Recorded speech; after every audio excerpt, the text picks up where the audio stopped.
¿Qué tan lejos puede llegar el odio antes de encontrar justicia?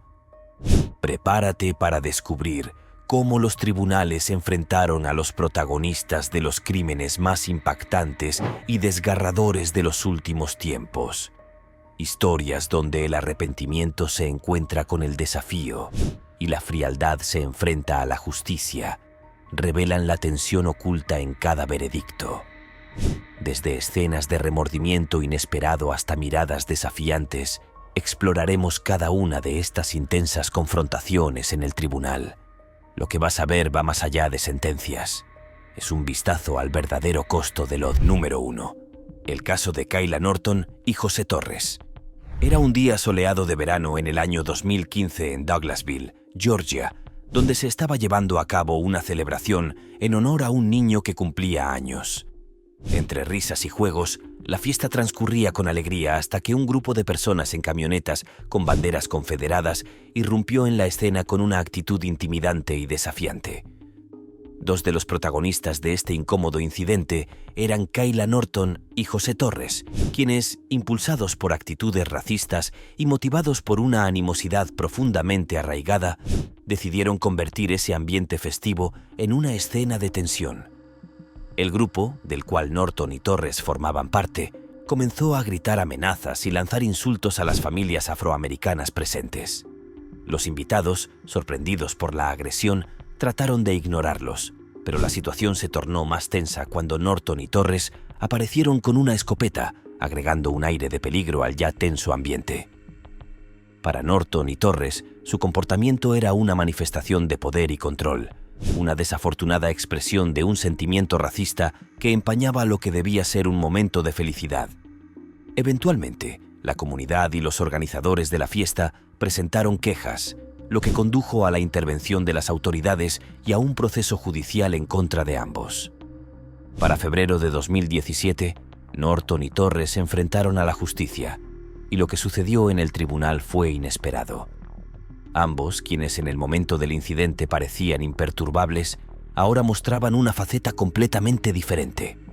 Cuando el juez dictó la sentencia, 13 años para Torres y 6 para Norton, ambos rompieron en llanto. La severidad de la sentencia había desmoronado su apariencia de dureza, y lo que antes había sido una muestra de desdén y superioridad se convirtió en lágrimas y disculpas. En un giro emocionalmente intenso, Norton se dirigió a las familias presentes en el tribunal y, entre lágrimas, expresó su pesar. Para muchos, este acto de disculpa fue una señal de que, aunque su comportamiento había sido sumamente ofensivo, había al menos un reconocimiento de los errores cometidos. El tribunal fue testigo de un momento de humanidad entre el dolor y el perdón. Una de las víctimas de sus amenazas aceptó la disculpa, lo que ofreció un momento de cierre y alivio a un proceso legal cargado de emociones. La sentencia de Norton y Torres quedó grabada no solo como un castigo por sus actos, sino también como una advertencia sobre las consecuencias de permitir que el odio se convierta en acciones de agresión hacia otros. Aquel día en el tribunal dejó una lección para los presentes. Las palabras y los actos de odio no solo lastiman a quienes los reciben, sino que también tienen un impacto profundo en quienes los cometen. La historia de Norton y Torres es una demostración de cómo el racismo y la intolerancia pueden desmoronarse ante la justicia y de cómo, en ciertos momentos, un acto de arrepentimiento sincero puede aliviar parte del daño causado, aunque no lo borre del todo. Número 2. El juicio de Edgar Ray Killen. En un caluroso junio del año 2005, el tribunal en Mississippi presenció un evento histórico. Edgar Ray Killen, un anciano de 80 años, estaba allí no como el predicador de antes, sino como el acusado de un crimen que traspasaba los límites del tiempo y recordaba los días oscuros de una época pasada. Killen, alguna vez conocido por su rol en la comunidad y su influencia como líder de un aserradero, había sido también miembro activo de un grupo extremista. Fue acusado de orquestar el trágico final de 3 jóvenes defensores de los derechos civiles en el año 1964, un crimen que permaneció en la sombra por más de 4 décadas. En 1964, los activistas James Chaney, Andrew Goodman y Michael Schwerner dedicaban su vida a luchar por una sociedad más equitativa. Pero un día de verano, mientras viajaban por carreteras rurales, fueron emboscados y su vida fue cruelmente arrebatada. Este crimen, que quedó en silencio durante muchos años, había dejado una marca profunda en el país. Su desenlace y la presión de la opinión pública contribuyeron a la creación de la Ley de Derechos Civiles de 1964, pero para muchos el capítulo quedó inconcluso. La imagen de Killen en el juicio era contrastante. Ya no era el joven imponente de los años 60, sino un anciano frágil que necesitaba de un tanque de oxígeno. Aún así, la gravedad de las acusaciones y el peso de su pasado parecían aplastar la atmósfera en la sala. El tribunal escuchó atentamente mientras se relataban los eventos de aquel fatídico día. Las pruebas y los testimonios se fueron acumulando, pintando un cuadro de odio y de una frialdad inexplicable. Cuando finalmente el veredicto fue emitido, Killen fue encontrado culpable, no de asesinato, sino de homicidio en múltiples grados, lo que resultó en una sentencia que, debido a su avanzada edad, equivalía a una cadena perpetua. Pero el rostro de Killen apenas cambió.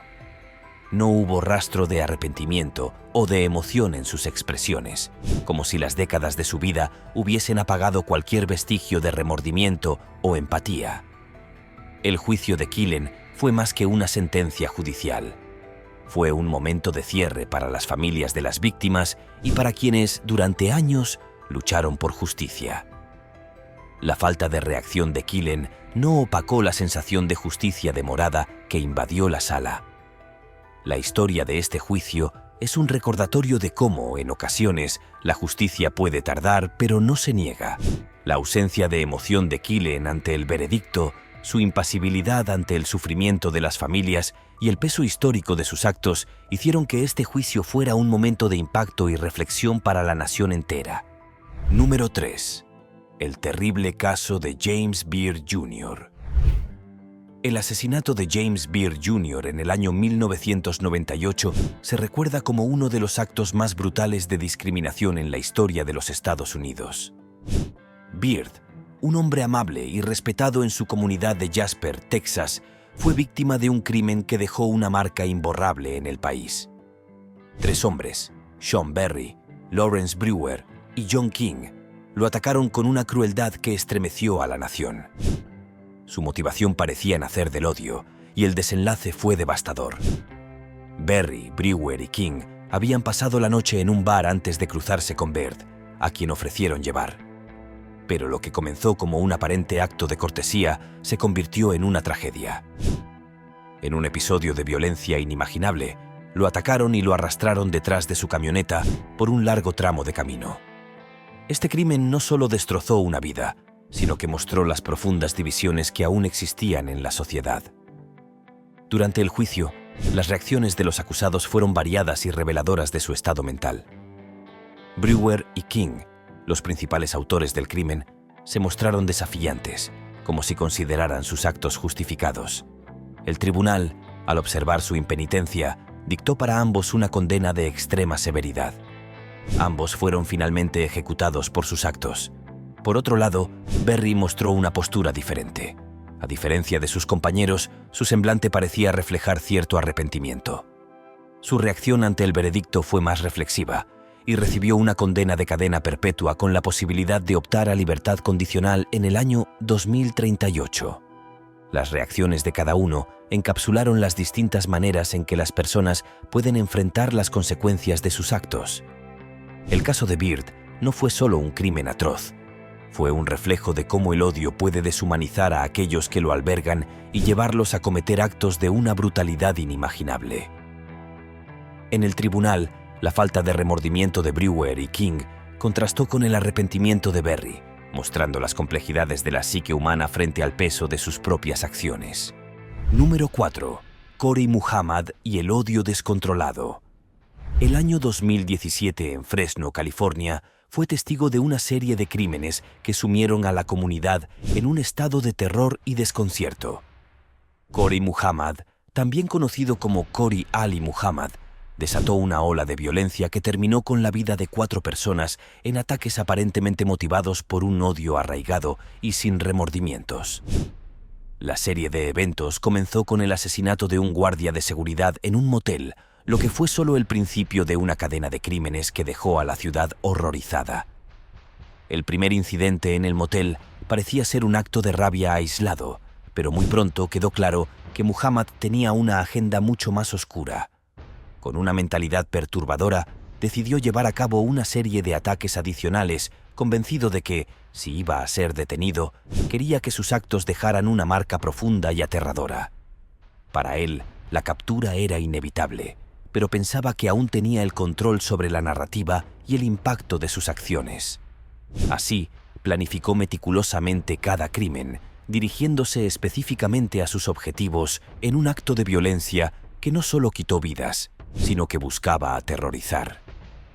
El perfil de Muhammad en el juicio reveló a una persona fría y calculadora que, a pesar de intentar argumentar problemas de salud mental para justificar sus actos, mostraba un pensamiento calculado y coherente detrás de cada uno de sus crímenes. La defensa intentó alegar que su salud mental estaba deteriorada y que sus actos no habían sido completamente conscientes. Sin embargo, el tribunal y el jurado pudieron ver a través de esta estrategia, ya que las pruebas demostraban una planificación detallada y premeditada en cada uno de sus ataques. Finalmente, Muhammad fue declarado culpable de 4 cargos de homicidio y de cometer crímenes con motivación de odio, recibiendo una sentencia ejemplar de 206 años en prisión sin posibilidad de libertad condicional. La actitud de Muhammad durante el juicio fue escalofriante. Lejos de mostrar remordimiento o empatía por las víctimas o sus familias, mantuvo una postura distante y en muchos momentos desafiante.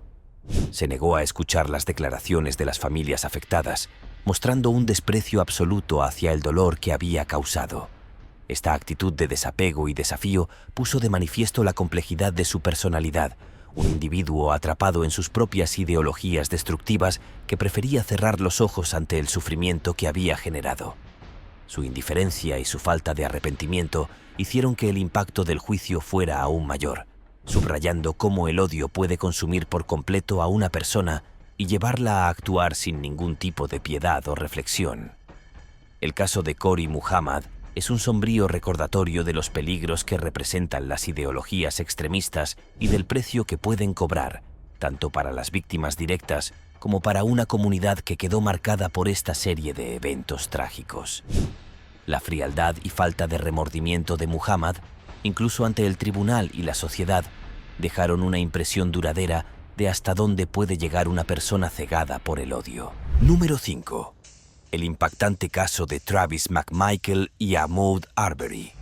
El 23 de febrero del año 2020, en una tranquila tarde en Brunswick, Georgia, Ahmaud Arbery, un joven afroamericano de 25 años, salió a correr como solía hacerlo. Sin embargo, su paseo se transformaría en una tragedia que conmocionaría a la nación. En algún momento de su recorrido, fue avistado por Travis McMichael, su padre Gregory McMichael y su vecino William Bryan, quienes, motivados por prejuicios y una sospecha infundada, decidieron perseguirlo en su camioneta. Alegando que Arbery podría estar relacionado con robos en el vecindario, los 3 hombres lo confrontaron y, tras una intensa persecución, acabaron con su vida. La muerte de Arbery desató una ola de indignación en el país, ya que los 3 hombres permanecieron en libertad durante meses sin que se tomaran acciones en su contra. Fue solo después de que el video del incidente, filmado por Bryan, se hiciera viral en las redes sociales que las autoridades finalmente actuaron. La falta de arrestos iniciales se debió, en parte, a las conexiones de Gregory McMichael, un exoficial, con las fuerzas del orden locales, lo cual generó una fuerte controversia. La presión pública, la indignación generalizada y la viralización del video jugaron un papel fundamental para que finalmente el caso avanzara hacia un juicio. Durante el proceso judicial, Travis McMichael enfrentó las acusaciones con una mezcla de emociones que dejó entrever un conflicto interno. Por momentos parecía reconocer la magnitud de sus actos y comprender el dolor causado, mientras que en otros mostraba una actitud de resignación, como si aceptara el inevitable desenlace que su juicio le traería. Esta postura fue notablemente diferente de las reacciones de muchos otros acusados en casos similares, en los que a menudo se ve una actitud desafiante. La forma en que McMichael asumió las consecuencias de sus actos reflejó una aceptación gradual del impacto de sus decisiones. Finalmente, el tribunal declaró culpables a los 3 hombres. Travis McMichael fue condenado a cadena perpetua sin posibilidad de libertad condicional, una sentencia que reflejaba el peso de la justicia en un caso marcado por el racismo y la violencia. En el momento de la sentencia, su reacción fue de una aceptación moderada, como si comprendiera plenamente la dimensión de sus acciones y el dolor que habían generado en las personas afectadas. Su conducta en el juicio oscilaba entre la resignación y una aparente conciencia sobre el daño causado, simbolizando los dilemas internos que suelen acompañar a tragedias de esta magnitud. La sentencia de Travis McMichael y sus cómplices marcó un precedente en la lucha contra los prejuicios raciales en Estados Unidos, convirtiéndose en un símbolo de la necesidad de justicia e igualdad. La muerte de Ahmaud Arbery no solo dejó una profunda herida en su familia y en la comunidad, sino que también expuso los peligros inherentes de los prejuicios raciales y el peligroso alcance del racismo. Este caso ha seguido siendo un punto de referencia en los debates sobre el racismo sistémico y la responsabilidad de la justicia para tratar todos los casos con la misma rigurosidad y ética. Número 6. La masacre en Buffalo y el juicio de Peyton Gendron. El 14 de mayo del año 2022, una jornada aparentemente ordinaria se convirtió en una tragedia en Buffalo, Nueva York, cuando Peyton Gendron, un joven de apenas 18 años, desató el horror en un supermercado local. Armado y motivado por creencias racistas, Gendron abrió fuego en un acto de violencia que acabaría con la vida de 10 personas. El ataque, calculado y brutal, sacudió a la comunidad y al país entero, reavivando los debates sobre la radicalización de los jóvenes, el odio racial y la necesidad urgente de regular el acceso a armas de fuego. Lo que hizo el acto de Gendron aún más perturbador fue el nivel de planificación que demostró. En lugar de un acto impulsivo, su ataque había sido premeditado con una exactitud alarmante. Había seleccionado el lugar cuidadosamente después de varias visitas, asegurándose de conocer cada detalle del sitio. Además, redactó un manifiesto en el que justificaba sus creencias racistas y el odio que lo impulsaba. En el día de la masacre, Gendron llevó un rifle AR-15 modificado y con una mente fría inició una transmisión en vivo de su ataque. Este último detalle escaló el horror, ya que mostró un deseo perturbador de difundir su ideología y su violencia, tratando de ganar notoriedad y sembrar temor. Al ser llevado a juicio, Gendron inicialmente se declaró inocente, pero con el avance del proceso cambió su declaración a culpable de todos los cargos, que incluían asesinato, crímenes de odio y terrorismo doméstico. Este giro fue significativo, ya que para muchos parecía reflejar un reconocimiento de sus actos y de la magnitud del dolor que había causado. Sin embargo, la sinceridad de este cambio fue puesta en duda cuando Gendron, en su conducta durante el juicio, mostró una actitud impasible. En algunos momentos, su expresión era fría, casi indiferente, lo cual hizo dudar a las familias de las víctimas sobre si comprendía realmente la devastación que había causado. Para sorpresa de muchos, en un punto del juicio, Gendron ofreció una disculpa, expresando lo que pareció ser remordimiento. Sin embargo, para las familias de las víctimas, sus palabras llegaron demasiado tarde y se sintieron vacías.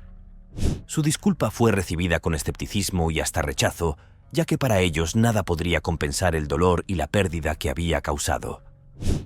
Este acto fue percibido como una estrategia superficial para suavizar la percepción pública y no como un verdadero acto de arrepentimiento. El caso de Peyton Gendron se convirtió en un emblema de las profundas fallas sociales que permiten que jóvenes como él sean atrapados y radicalizados por ideologías de odio.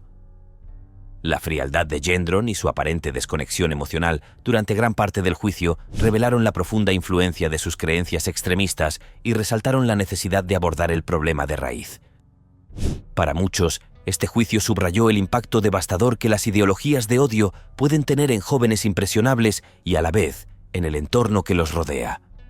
La historia de Gendron es una advertencia sobre el precio de la indiferencia ante los mensajes de odio, y su legado oscuro deja preguntas sobre el camino hacia la curación y la protección de las comunidades en el futuro. Número 7.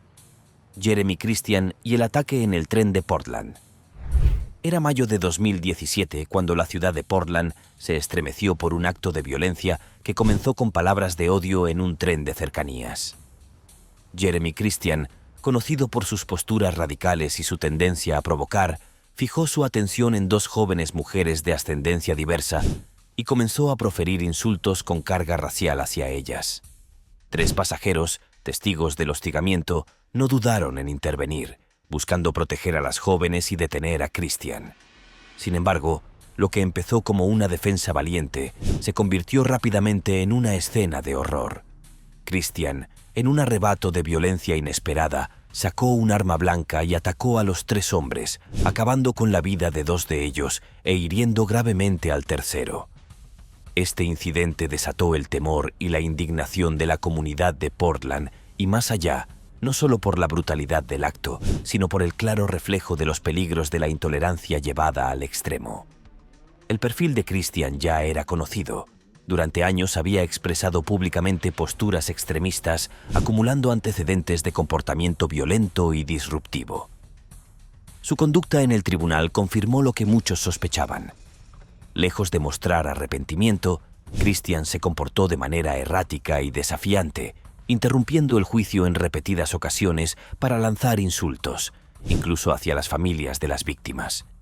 Cuando el tribunal finalmente dictó su sentencia y lo declaró culpable de todos los cargos, Jeremy Christian continuó mostrándose desafiante, sin reconocer el dolor que había causado ni la gravedad de sus actos. Su indiferencia hacia el sufrimiento ajeno y su actitud provocadora mostraron a un hombre atrapado en un sistema de creencias extremas que lo alejaba de cualquier forma de compasión o empatía. El caso de Christian subraya los peligros latentes de las ideologías extremistas y cómo éstas pueden desencadenar actos de violencia irracional. Su falta de remordimiento durante el juicio y su continua provocación fueron una advertencia sobre el poder destructivo del odio, revelando la necesidad de que la sociedad enfrente y erradique las fuentes de intolerancia que siguen existiendo.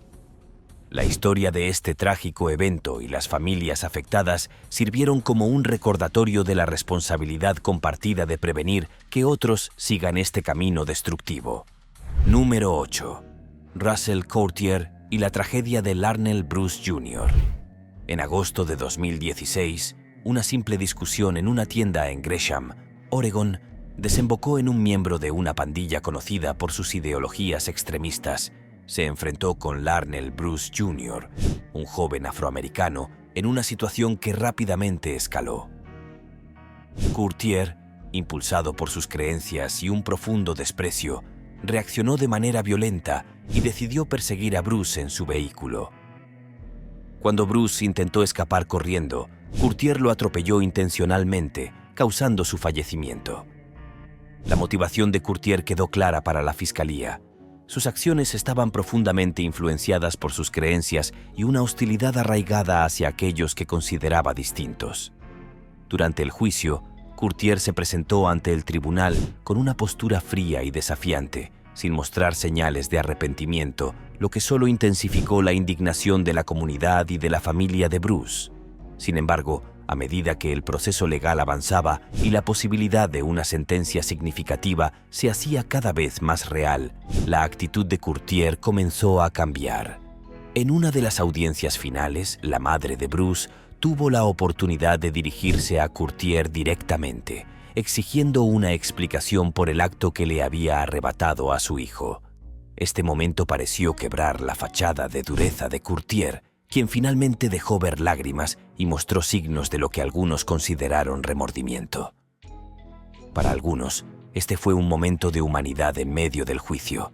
Para otros, simplemente era una reacción al inminente castigo. La sentencia de Russell Courtier fue celebrada como un paso hacia la justicia para la familia de Larnell Bruce, y como un mensaje para aquellos que sostienen ideologías similares. No obstante, el escepticismo con que la familia recibió las lágrimas de Courtier reflejó la complejidad de procesar la pérdida causada por un acto de odio. La historia de este caso es un sombrío recordatorio de los extremos a los que puede llegar una persona influenciada por prejuicios extremos y cómo, en el momento de enfrentar las consecuencias de sus actos, incluso el más endurecido puede mostrar vulnerabilidad. Número 9. La conspiración de Charles Newcomb, David Moran y Thomas Driver. En Florida, un caso estremecedor reveló hasta qué punto pueden llegar los prejuicios y resentimientos arraigados, especialmente cuando personas en posiciones de autoridad se ven involucradas. Charles Newcomb, David Moran y Thomas Driver, exguardias de prisión, concibieron un oscuro plan contra Warren Williams, un exrecluso afroamericano. Lo que en principio parecía un simple conflicto entre exguardias y un exrecluso se fue revelando como una conspiración profundamente enraizada en prejuicios, y el esquema que planearon mostró una crueldad y precisión alarmantes. Newcomb, Moran y Driver no solo deseaban hacerle daño a Williams, sino que planearon eliminarlo de una manera que evitara cualquier sospecha de homicidio. El plan consistía en secuestrarlo y administrarle una dosis de insulina, una sustancia que, en la cantidad adecuada, podría provocar una reacción letal sin dejar rastros evidentes de agresión física. La intención era clara: disfrazar el homicidio como un accidente médico, un escenario difícil de investigar a fondo. Para quienes idearon el plan, la idea de manipular las pruebas para evitar que la justicia los alcanzara parecía una solución perfecta para deshacerse de alguien a quien despreciaban por sus prejuicios raciales. Este plan no fue improvisado. Los tres hombres, todos antiguos miembros de un grupo extremista de supremacía blanca, utilizaron sus conexiones y conocimientos sobre el sistema de justicia penal para concebir un ataque que pudiera pasar desapercibido. Newcomb, considerado la mente detrás de la operación, era un líder dentro de su círculo, alguien con la experiencia y el poder para coordinar a sus compañeros. Moran y Driver, aunque menos prominentes, compartían las mismas creencias y la intención de ver el plan ejecutado hasta sus últimas consecuencias. La precisión y la falta de compasión en sus planes dejaron a muchos perplejos y horrorizados. Durante el juicio, cada uno de los acusados mostró una actitud distinta, reflejando las complejidades personales y psicológicas que los llevaron a unirse en esta conspiración.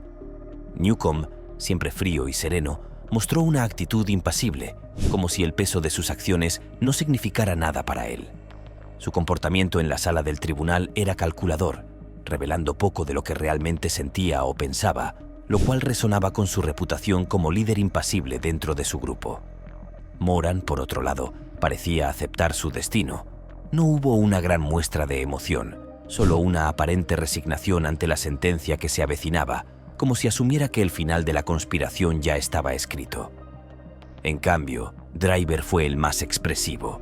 En momentos parecía luchar internamente, dejando ver señales de remordimiento en su semblante y en su lenguaje corporal. Número 10. Harry Rogers y el ataque en Virginia. En el año 2020, en medio de las protestas pacíficas a nivel nacional de Black Lives Matter, Harry Rogers, un autoproclamado miembro de un grupo extremista, fue protagonista de un incidente que dejó una marca en la comunidad de Virginia. Rogers, impulsado por sus creencias extremistas, decidió expresar su rechazo de manera directa y violenta. En lugar de observar desde lejos, se puso al volante de su camión y avanzó hacia una multitud de manifestantes, con la aparente intención de intimidarlos y desatar el caos. Aunque el ataque no provocó heridas graves, el impacto psicológico fue profundo para quienes estaban presentes. Rogers, quien en otros momentos se había declarado abiertamente partidario de ideologías radicales, parecía creer que su acto transmitía un mensaje de fuerza y poder. En realidad, generó rechazo y temor en la comunidad, poniendo de manifiesto las graves consecuencias de permitir que creencias extremistas se traduzcan en acciones contra personas inocentes. Cuando Rogers compareció ante el tribunal, su actitud inicial era de total desprecio por las repercusiones de su conducta. En el día del incidente, había mostrado una confianza desafiante, e incluso parecía disfrutar de la atención que sus acciones le generaban.